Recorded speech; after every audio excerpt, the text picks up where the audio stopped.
بەناوی خوای بەخشندەی میهرەبان سڵاو و ئازیزان لە بەژمارەی ئەم جارەدا باز لە ئاماری ناڕەزایەتیەکانی هەرێمەکەین لە دوو مانگی ڕابردوودا لە مانگەکانی نیسان و ئایارواتە لە مانگی 4 و لە مانگی 5دا. ئەم ئامارانش گروپی نۆزدە بڵاویان کردوتەوە.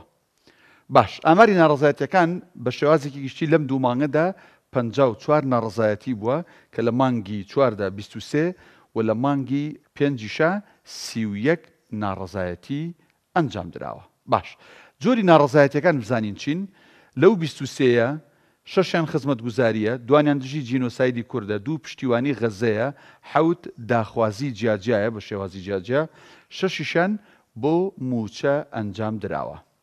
باش لەسەر ئاستی پارێزگاکان بزانین لە مانگی 4 لە هەڵەبجە 0 ناڕەزایەتی، لە سلێمانی پشتی شێری بەرکەوتووە 13 دانە، لە هەولێردا لە دهۆک ئەویش 0.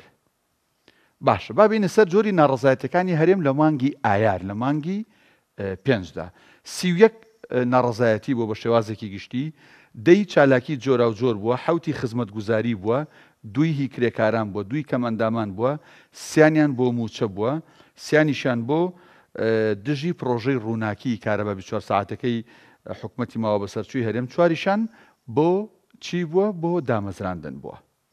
باش بزانین بەپی پارێزگاکان ئاماری ناڕەزایەتەکان لە مانگی 5 چۆن بووە. هەڵەبجە 2، سلێمانی 22، دیسان پشکی شێربەر سلێمانی کەوتووە، هەولێر 5، دهۆک 2. تامان لەوەی مانگی 4 هەڵەبجە و دهۆک 0 بوون، ئەم جارش هەڵەبجە و دهۆک وەکو یەکن، یەکی دوو ناڕەزایەتیان تێدا ئەنجام درراوە. ئەگەر بین بە شێوازێکی گشتی لە 5 مانگی ئەم ساڵدا، مانگی 1 48 ناڕەزایەتی، مانگی 2 54، مانگی 3 12، مانگی 4 23، مانگی 5 31، کۆی گشتی هەر 5 مانگەکە ئەکاتە 168 ناڕەزایەتی لە هەرێمی کوردستان بۆ مەبەستی جۆرا و جۆر ئەنجام دراون.